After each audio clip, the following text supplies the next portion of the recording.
Blog Talk Radio.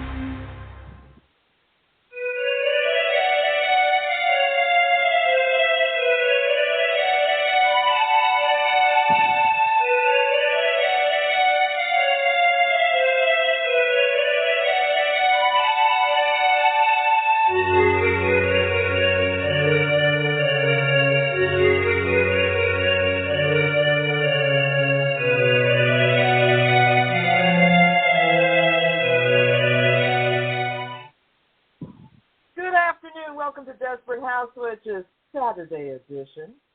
I'm bringing the stars so you don't have to be. Desperate House Witches is not a G, PG, or even an R-rated show, so bad language, bodily functions, dirty talk of any kind might offend you. This is not the show for you, but you know it is. That's why you're here. Desperate House Witches is brought to you by the incredibly wicked one herself, the amazing Dorothy Morrison. Please check out www.wickedwitchstudios.com for all of your witching needs. That's wickedwitchstudios.com. And don't forget, I will be at Mystic South, July 14th through 16th, in beautiful downtown Atlanta, Georgia. Check it out, mystic-south.com. And speaking of Mystic South, my guests for this afternoon are also going to be at Mystic South this year. I'm so excited. I'm being joined by Vincent Higgenbotham and Martha Kirby Capo, and we're going to talk about their book, Thrifty Witchery, Magic for the Penny-Pinching Practitioner. Hi, guys. Hey. Hi. I'm so excited we're all going to be at Mystic South. I just can't wait. I know.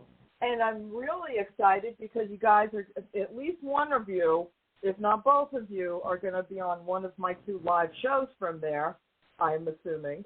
Yes. To talk about your classes and what you guys are going to be doing there. But this episode today is a reschedule because I had come down with the flu for like a couple of weeks, and I apologize. And you guys have both been so wonderful and gracious.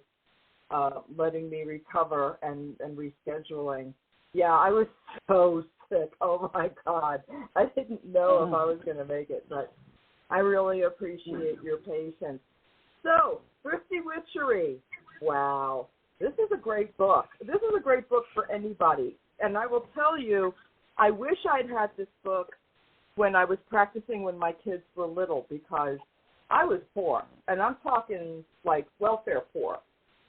No shame in that game whatsoever. But, man, I really think that, you know, at that point in my life, not only was money an issue, but I was being abused in my marriage. There was all kinds of craziness going on. And if I'd had something like Thrifty Witchery, I think I could have made a lot better use of my magic to maybe affect more change on my life. So, I'm so glad this book is out there, but I've got to ask, what prompted you guys to write this book? Well, so like what originally prompted it was after I wrote my first book, I had Martha read over it before I turned it in, and then when after the book came out, we had been talking for a little bit, and Martha was like, I really think that you could expand upon this because you have a lot of, magical practices that don't really require money or, you're just kind of working with what you have. And I was like, well, Martha, I think you should write that with me. And we took a little bit of time, and Martha wasn't sure about it at first. And I, gave her space and let her think about it. And then a month later, I was like, so you're going to write it with me, right? And she was like, yeah, let's do it. And so it was really just kind of, honestly, it was Martha's idea for me to write it. And then I was like, well, let's write it together. That's awesome. That's awesome. Because even when, things change in your life and you acquire more money through whatever means it is, whether it's a job or what have you, people still want the shinies and think that the shinies are going to make the magic more powerful. And it's such a misconception because the root of magic is the practitioner, and I think you're focused on that and things to do simple gratitudes and I love that you talk about gratitude and how important it is, and willing your witchcraft forward is a favorite part of mine in the book, because you are what makes the magic, and in experimenting. I with kind the of book, think that goes. I think that kind of goes in a little bit with the witch's pyramid a little bit, with the to keep silent.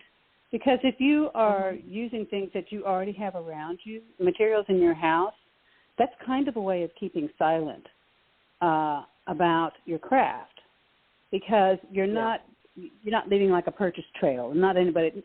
I don't mean to imply that people are out there looking at your receipts or anything like that, but I do think that there's kind of an affinity or an alignment, I guess, with the whole keeping silent part of the witch's pyramid in using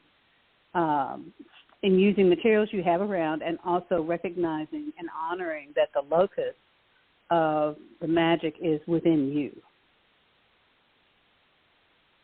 And I know you're not trying to strike a chord of paranoia with that, but let's face it, there are certain things going on in our country that would give one a pause and perhaps concern about being extremely public and leaving a paper trail. I'm just saying, there's just some weird shit going on out there, as we all can. Well, I'm in Florida, so I am right in the that of it.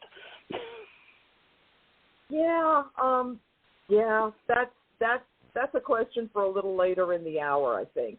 But I do have questions about that. I know Vini and I are kind of, Vini, you're one state over from me, and while I haven't seen anything questionable yet coming from the local people, have you seen anything that gives you pause?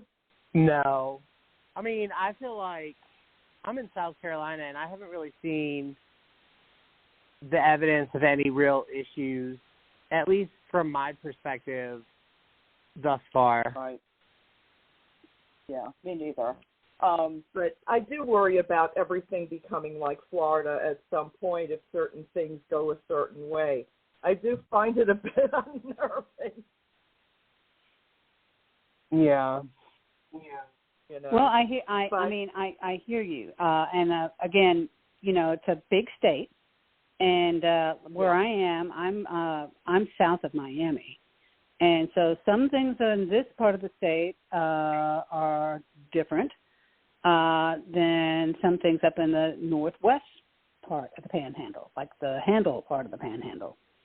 And I mean, again, we can explore this as much as you'd like, but I will say that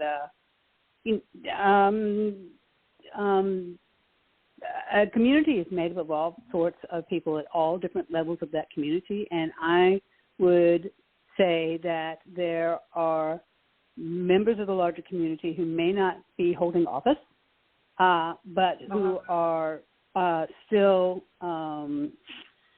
able to feel like they can practice fairly freely what their faith is, what their spirituality is. Not everyone, but a lot. Yeah.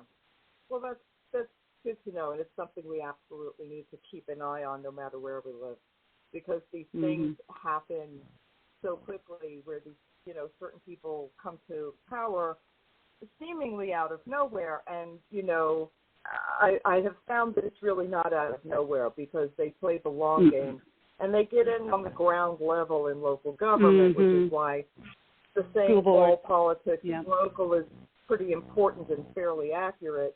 Just got to keep an eye on stuff. But back to Thrifty Witchery. I wanted to say something, actually. So about all of that, I think that sometimes there are things in the world where some things are agitators and some things are aggravators.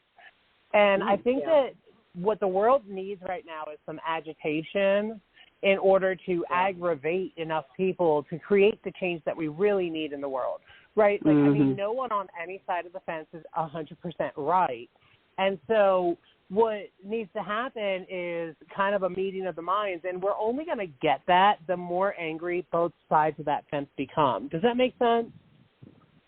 And it does. I think that I agree. I think that it's just like where we have to be right now to get where we need to get. Mhm. Yeah. I can see that. I just fear that, one side is a lot angrier than the other, and it's really hard to get a meeting of the minds when some people are just so determined to go backwards. And, again, we're talking about the side that says facts don't matter.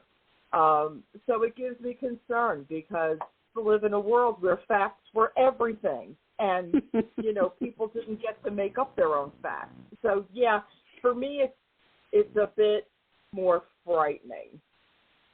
Well, and I think that I wonder if it might be not that one faction is angrier than the other, but that anger looks different.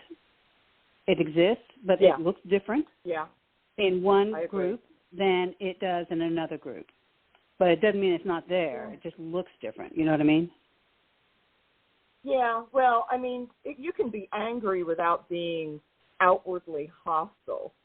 But it's, I don't know, maybe we're not hostile enough. I'm not sure, how far we should go as far as visible hostility or just agitate. But I like, what Vini said about we have to agitate in order to aggravate to get things done. I like that a lot. That's very cool. We got to keep that. Well, and to me, that all circles back to the whole keep silent thing, because a lot of the work of witches is done perhaps not under, perhaps from the place of the oppressed. Witchcraft has been a tool of the oppressed people, of people who are oppressed, and often that happens out of the line of sight of the oppressor. And that's kind of what helped make that pillar of the witch's pyramid so strong and so tricksy, because it doesn't look like anything's happening, but you're silent about it, and there's a whole lot of stuff happening. You just don't see it. You know what I mean? That's also true. I'm just so used to now, back when I was first practicing witchcraft, we were very quiet. We were very afraid of anyone finding out what we were doing. But we also didn't have a lot of access to anything, so we were limited in where we could practice.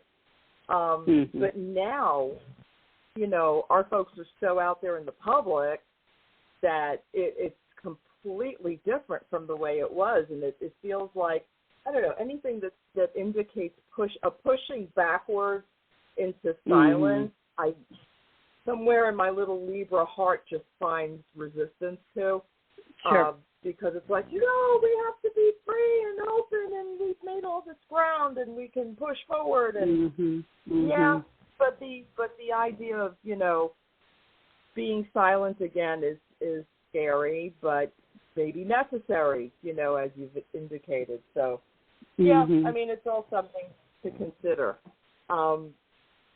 But I did want to talk about these things to do, because in the book you have what you'll do, practical practice, things to do with what you've learned in the chapter.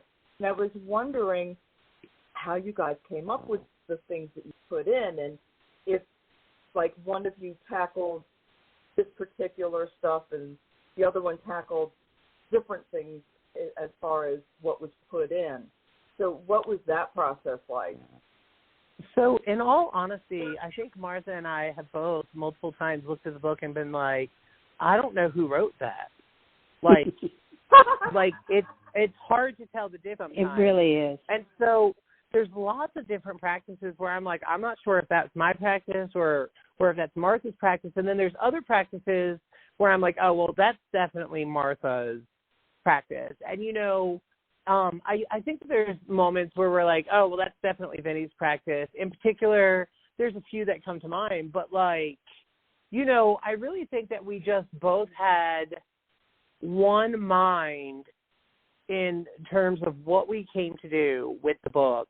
And because we shared that mind or idea in what we were after, it really wasn't a, okay, you do this and I do this. It was very much a game of equals where sometimes I did something and then Martha came in and judged it up. And then there were times where Martha did something and I came in and judged it up. And then there were other moments where I was like, Martha, I can't even speak on this. And vice versa. So it really wasn't a whole lot of, like, you do this exact thing. You know what I mean? But then once, like let's say there was something that I couldn't really speak on, Martha would write it up, and I was like, oh, now I can speak on this because I see it. You know? And so there was a lot of that in the book, too, I think. Would you agree, Martha? I do, because when we started to look at these exercises and practices, I think that's what the first ones are called, exercises, and the second ones are called practices, because the book is into two big parts, practical things and then more esoteric, mindful, I guess, things. And we didn't really look at that and think, okay, well, you're in charge of all the practical exercises, practical practices, and you're in charge of all the we kind of wrote our own spells and our own, what we do in our own practices, and then showed it to the other person and said, okay, does this make sense to you? Does this have relevance? And what we hope that we've come up with, and I think that we have, is because we come from such different places, is what was true for me, I was able to work to a place where Vini could also find some truth that he could live with in that. What was true for Vini, he could look at me and try to figure out, okay, let's work this together where you can find some truth in that. And so we have a set of things that can be true for almost everyone, not because it's flabby and amorphous, but because we've really come down to what the magical principles are that we're working with and found something that's common ground for most witches and practitioners. Not everyone, but most. Right, of course. But, and it's funny because one of the things I landed on that did not occur to me was the liquid eyeliner sigils. And I had no idea which one of you had written that or if you had written that together. And I'm like, oh. And really awesome. And I'm like, oh, wow, this is cool. I never thought. I mean, there's so much stuff in here that you just would never have necessarily thought about.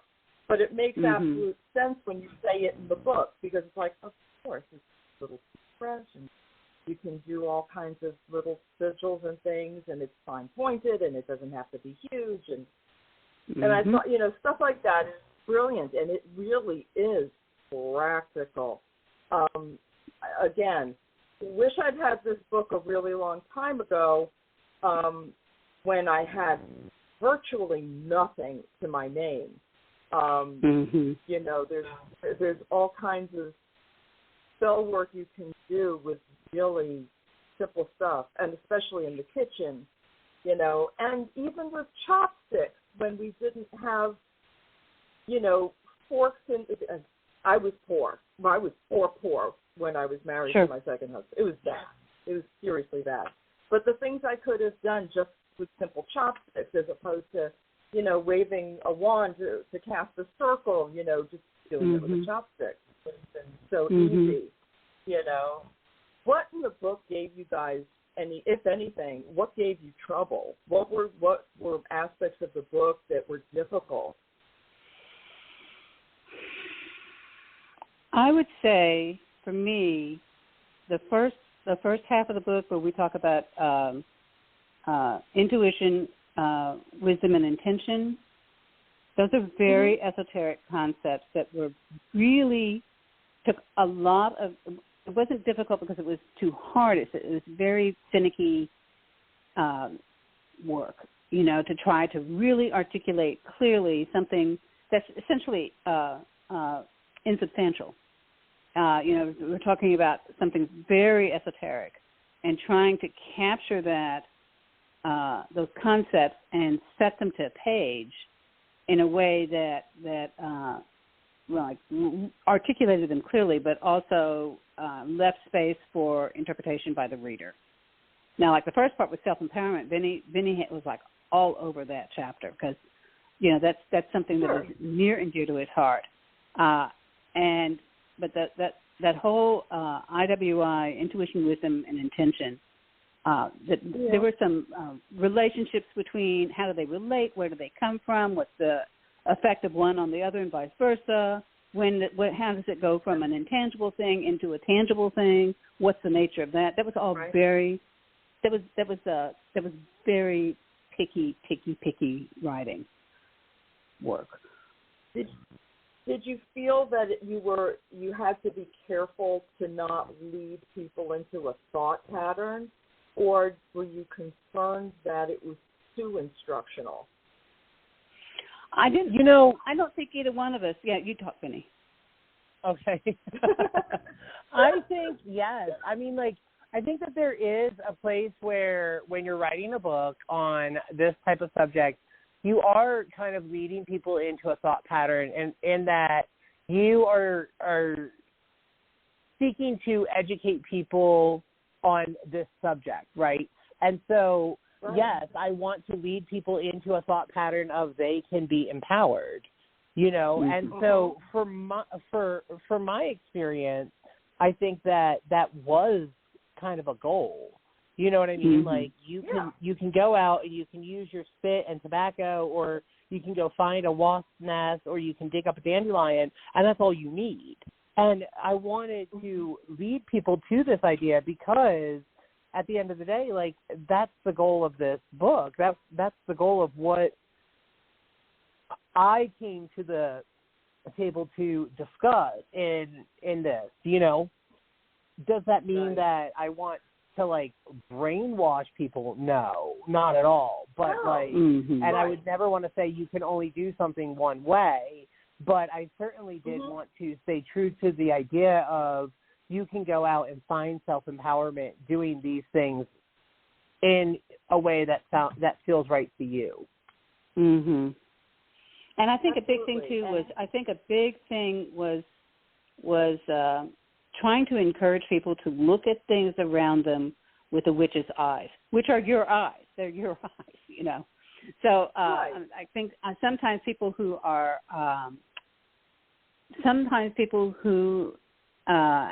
coming into the craft sort of latch into this idea of the mundane versus the magical, and for us, everything's magical. And what that means is that then you have to look at the items around you that other people are saying, oh, well, that's just normal. That's just an average, drum, or that's just an average pillow or whatever. And look at it with your witch's apprehension and your witch's eyes to see what other possibilities are there for that thing that you think is just a sock. If magic is changing reality to conform to your will, then when you are repurposing a slipcover or a T-shirt or a sheet into something that you're going to use in your magical practice, that's magic. You're doing magic right there. Absolutely. What I was going to say was, sometimes when someone comes to a book like this, it's important to give them a roadmap. So my thing is, yes, give them the roadmap. Give obviously the idea of, take this and use it in the ways that you can or wish. But sometimes, if I had been given this book when I needed it, I was so messed up in my life that I would have tried to find a way to get a hold of the writer and said, okay, but what do I do first? So I love the guidance. I think the guidance is so important, and I'm glad you didn't shy away from it. You know what I mean? I like the idea of, here's your starting point. Here's some ideas on how to actually do this. You can do what you want, but at least here's a starting point. Because I was so scrambled, 2 babies, abuse, before, not sure how I was going to get out of it, you know, and I'm sure I'm not the only person who's come to a book like this. I need a way out. I need a path. I need to know what to do from kind of scratch, even though I had already been a practitioner, because life is so overwhelming when you don't have a lot and when you're trying to take care of a family. You know, which is another reason why this book is so important for folks. You know, I mean, I'm lucky I was able to do stuff with my life, but other people may not be so lucky. So well, if you're trying to survive, if you're in survival mode, you know, you can't. If you're in survival mode, you can't be a lot of times thinking beyond how do I not get hit, or how do I feed my child. Right. You know, and there's not a lot of energy left over for you know, when can I get to the metaphysical store? You know, you can't. Exactly. That's not an option. It's so true, but that's why this book is so great and why I'm glad you guys did not leave it 100% hands off. Does that make sense? Yeah. Yeah, absolutely. Yeah, that's great feedback. Thank you. Yeah, when someone is in such I mean, yes, is magic a breathable thing that needs to grow and change and adapt to the practitioner? Absolutely. But again, I always go back to, you know, how I could have made such great use of this and I still can. I mean, it's not like I can just walk out and buy everything I want. You know, that's not real life. So there are ideas in this book. You know, obviously the liquid eyeliner sigil was my favorite. Because I love the thing about going to get like when you go to a fast food restaurant and just getting yourself a couple of extra packets of sugar, or a couple of extra packets of honey, or some little salt packets, or some pepper sauce. If you go to a Mexican fast food, I love that. To me, that's just I love it. Oh yeah, I now, because of someone I used to work with, I always have a salt packet in my purse, you know, just because I might need it in a situation.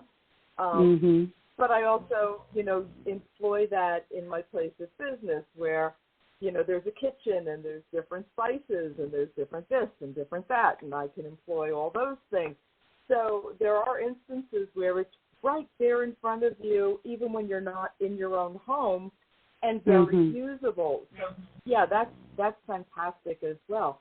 But I always go back to the point where, you know, when I didn't have, what could I have done? What could I have done differently? What could I have done better? So I'm really glad you guys, you did make it instructional and helpful and far-reaching, and that's fantastic. And I'm so glad you did that, because you went beyond just selves. You went out into the world we're in right now and pointed to practical things.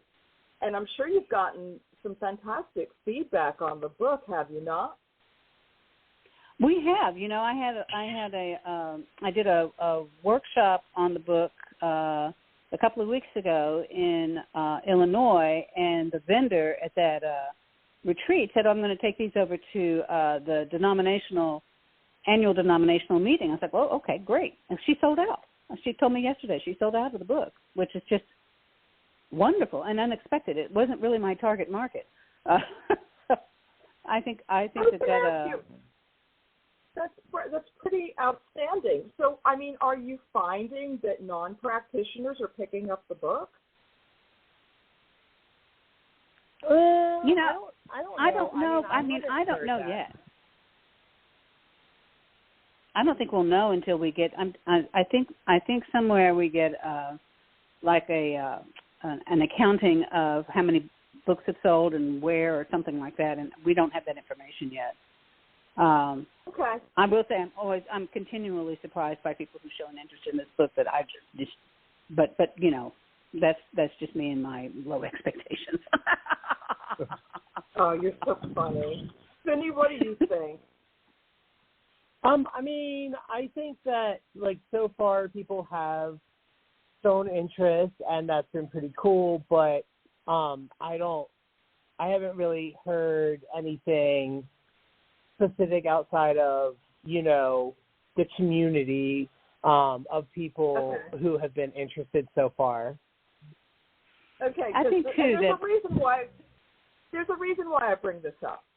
Because as someone who was raised in the Pentecostal church, the idea of magical thinking in and of itself, while they may not call it that, is very much alive.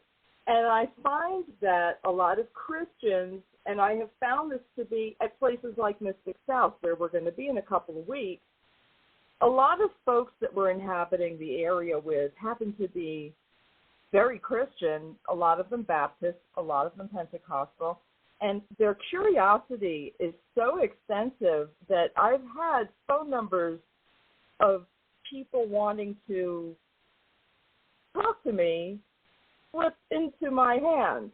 And I find that if you give people a way to expand their knowledge about witchcraft where they don't have to do it so publicly, I find that they are really fascinated and want to know more, because a lot of the time they feel like, you know, I'm believing, and they have an end goal in mind, but they never seem sometimes to get to that goal. I'm not talking about all Christians. I'm talking about Christians who believe, because I have found in my experience, having been raised by two preachers, that people have a specific kind of goal, like they will receive this or they will receive that. And sometimes they are in a place where Christianity is not providing what that goal is. So sometimes they do look outside of it to find it. So I would be really super surprised if you didn't have a great number of Christian readers of this particular book, because, again, talk about silence. This book gives you the ability to practice in a whole lot of silence, don't you think? Yeah, I would agree, and I also think that you go. No, I'm finished. Go ahead. Oh, okay. I would say that a whole lot of spiritual institutions and ways of expressing spirituality got thrown up in the air during 2 years of quarantine and the effects of a pandemic. And now, as we are collectively sort of trying to check everything out around us and in us to see, okay, what are we now? What are we after this profound experience that everyone went through all at the same time? What are we now? Who am I now? How am I now? And how do I live and move and have my being in the world spiritually? And so I would not surprise me if there are a lot of people who are maybe looking at ways of expressing spirituality that they may not have looked at before. And I think that's a global thing. I'm sorry, I didn't mean to cut you off, Martha. Oh, no, I'm done. I was going to say, I have this, professional day job where I work with a slew of different kinds of people. Many of them are younger generations than I am. And it seems like even though I see what they're doing as a witchy thing, right? Or they have crystals on their desk, or they talk about manifesting, or they talk about setting an intention and everything. They're all still very God of Yahweh, like the God of Abraham, right? And so I think that actually kind of comes back to what I was saying earlier about agitators and meeting of the minds and finding where we all kind of have this equal ground. And I think that it is in that younger generation where they're like, no, this works and this makes sense. And it's not exclusively about witchcraft and paganism, because you can practice these things. You can be a witch. You can practice with a Christian mindset. And so more like spirit spiritcraft, I guess. That's kind of where we're going in the community. And that's not to say everybody is going to experience life this way and that everybody feels that way. But I think that there's a lot more people now than ever before who view the world in that way, where they're like very full, but also they go to church every Sunday. You know what I mean? And I think that is kind of maybe what you're saying. You know what I mean? Yeah. Yeah, I agree. Yeah. It's becoming a more, but in a sense, it's still becoming a more homogenous mix where people may not be as frightened as they might have been, say, 15 years ago. Because while you were saying that, I was thinking about somebody in particular that I work with, a young lady who, when I first got there, was very church-oriented in that regard. But we had a conversation yesterday, and she's no longer someone I see constantly, but the shift in her, and I've been with my organization almost 20 years, but the shift within her, talking about manifestation, for example, had changed, and, doing certain little things, sweeping a certain way, which in her family, sweeping a certain way in the house was tradition.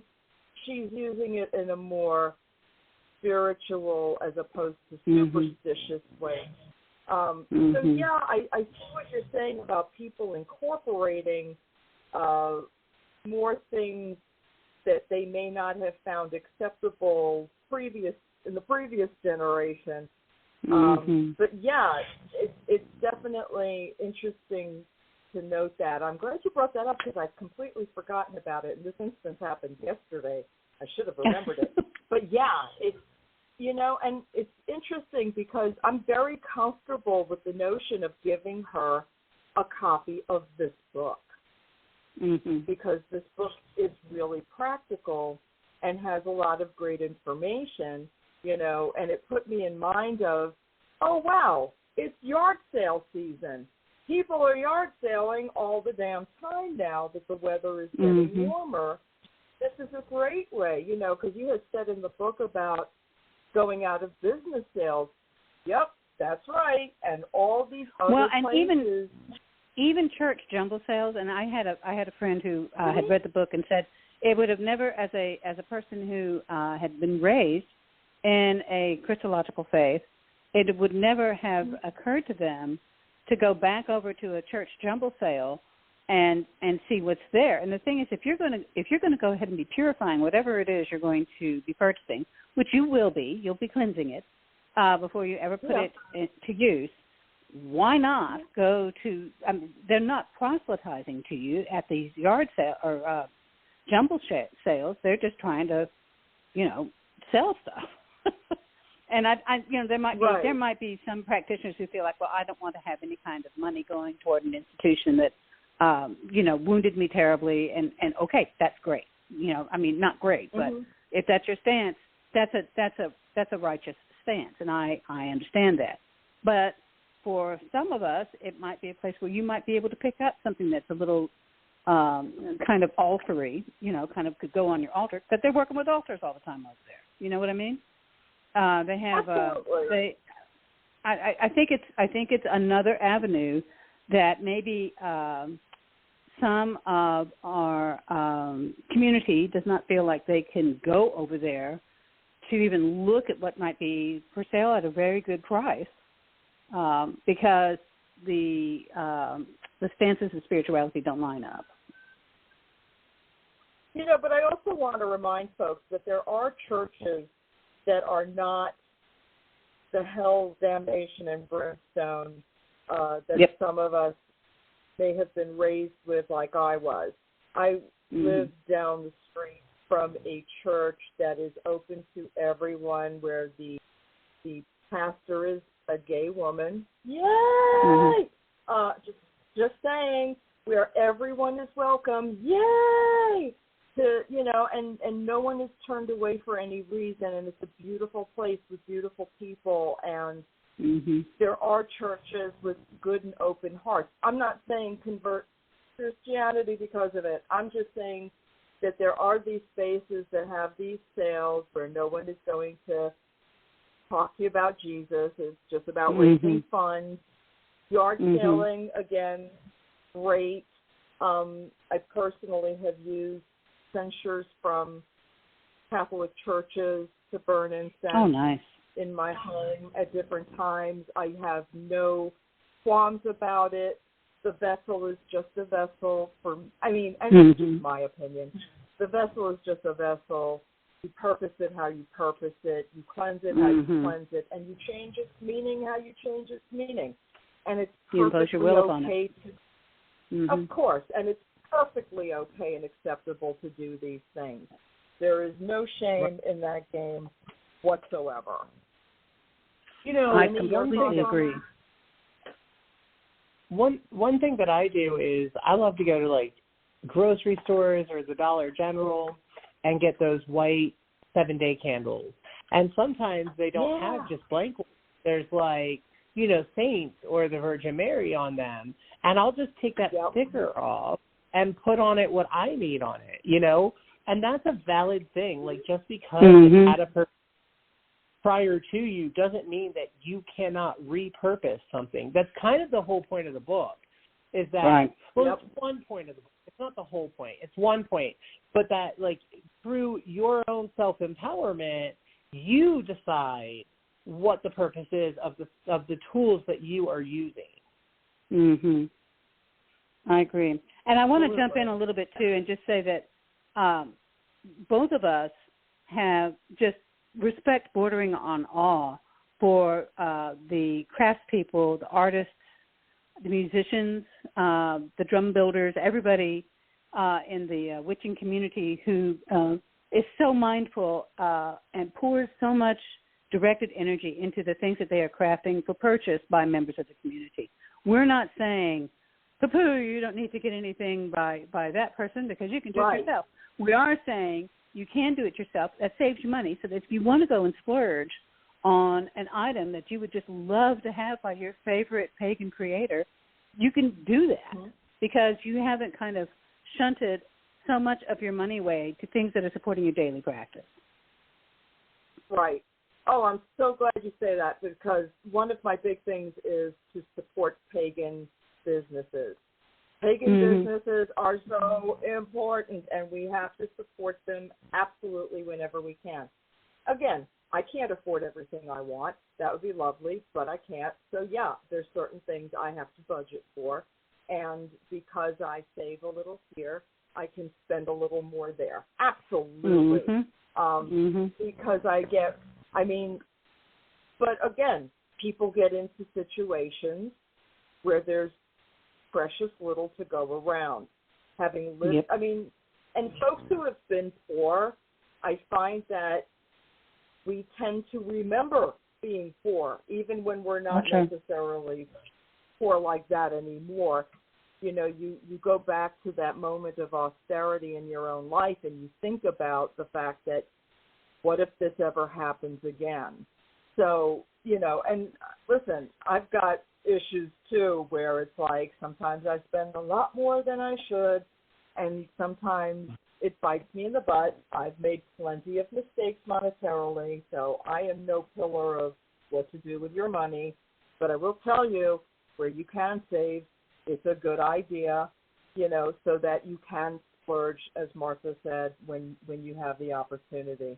So, yeah, absolutely. I'm a huge supporter of pagan business, without a doubt. But this book would have been a lifesaver for me on more than one level if I had had it back then. So, and again, I would give this book to anybody. This book is practical, and, I would not fear giving it to a Christian. And I know people we try to be like, very respectful. You are. I think our respect for because everybody's path is their path. Whether or not I think it ought to be their path, that's not my business. That's not my business. And so we try to really be very respectful about people who are in who are hereditary witches, people who are in lineaged covens, people who are solitaries, people who don't necessarily do anything with the deity in the expression of their witchcraft, because those are all valid paths. And I think that that's part of what might make that book so accessible for people who aren't on any witchcraft path at all, because you're not seeing a lot of language around specific. I mean, we do talk about the deities that we work with ourselves, but then we get off of that real quick and move on to other matters that are I noticed that. in witchcraft philosophy. Yeah, I noticed that it wasn't like too specifically targeted for too long. I mean, which is so cool. You guys really thought about other folks, you know, and I'm very appreciative of that, which is why I think the book is really fine for anyone to have and not feel any kind of way about it. But in the minutes we have left, because we're down to like 50 minutes. Oh, wow. So that was fast. Yeah, that was quick. Time always flies with you. Well, it does with you guys, too. I mean, you know, you're both wonderful. You're a great pairing. I just, you know, I'm fascinated by the fact that you write so well together, because I find that sometimes when I'm reading books by more than one person, like, you really know whose voice is whose, but you guys just, you blend beautifully well together, and yeah, I just like the way you guys write. I don't know, it's great. I mean, I was madly in love with Vini's first book. He could tell you, of course. Oh yeah, I wouldn't shut up about it after I read it. Sorry guys, but it's a great book, and y'all know it. And this book is amazing too. Thrifty Witchery, Magic for the Penny Pinching Practitioner. Yeah, it's wonderful, and it's good for like anybody. Yeah, even if you have money, it doesn't mean you have to spend every cent of it. There are wonderful tips and tricks in this book. Yep. But I wanted to ask you guys, and whichever one of you wants to speak first is fine, about what you're going to be doing at Mystic South and what classes you're giving this year. Well, so this year I am doing a class on intuition, wisdom, and intention, and the empowerment that comes from that. And then I'm also, I believe I am sitting on a panel discussing the publishing process with Llewellyn. I think that Kat, which is one of the PR people from Llewellyn, is on the panel, as well as our acquisitions editor, Heather, is going to be there. And I'm not really sure who else will be on the panel. But I'll be speaking there, and then I'll definitely be signing books on Saturday. I'm doing everything on Saturday. I'm coming Saturday morning, and I'm leaving Saturday night because I like to be a hermit and not away from my home for too long. So I'll be knocking out a whole weekend worth of stuff in one day. Well, I understand. And I'm going to be there Thursday through Monday, so I'm there like for the whole shebang and then some. I'm giving a workshop Friday morning, and it is on one of the projects or practices, divination practice, that's presented in the book using letter tiles from a word formation game that cannot be mentioned in public. But really, we're not allowed know to what say it the is. name. Well, it would be better. Okay. Just to be super cautious. But it's a letter formation game that many of us play online in different forms and have played growing up. And so it's really, I'm real thrilled about this workshop because it's my workshop I'm giving this year. And the two other times that I've given it so far, it's just amazing to watch and see how it works. Because I knew it was going to work. But, you know, when you trot it out in front of other people, and I've had a dozen or so people take this workshop and well, I guess it's closer to 20 or so. And then when it comes to the part where they do the practice, and it works like almost all the time. I think one person was not able to make it work. And it's just so cool to see what comes up for people. And everybody gets a nifty gifty at the workshop too. So come, you get a present. Oh, wow. There's prizes. So There's when prizes. you were saying right. that, everybody gets a prize. when you were saying that, it put me in mind of the specifics. You're familiar with the movie Rosemary's Baby. Oh, yeah. So that when you were talking about that, not that this thing was being used as a divination tool, but this thing was being used to reckon out some information. So yes. Yeah, that's the first time I ever associated those two things together. That's fascinating. That sounds well, and those letters, each of those letters has a number associated with it. So you can do some very interesting things with numerology. You can also look at the major arcana, and I'll have some 4 sets of major arcana cards there from different tarot cards that I have, so that we can then go into any kind of insight that you can. They're all Rider-Waite-Smith Coleman.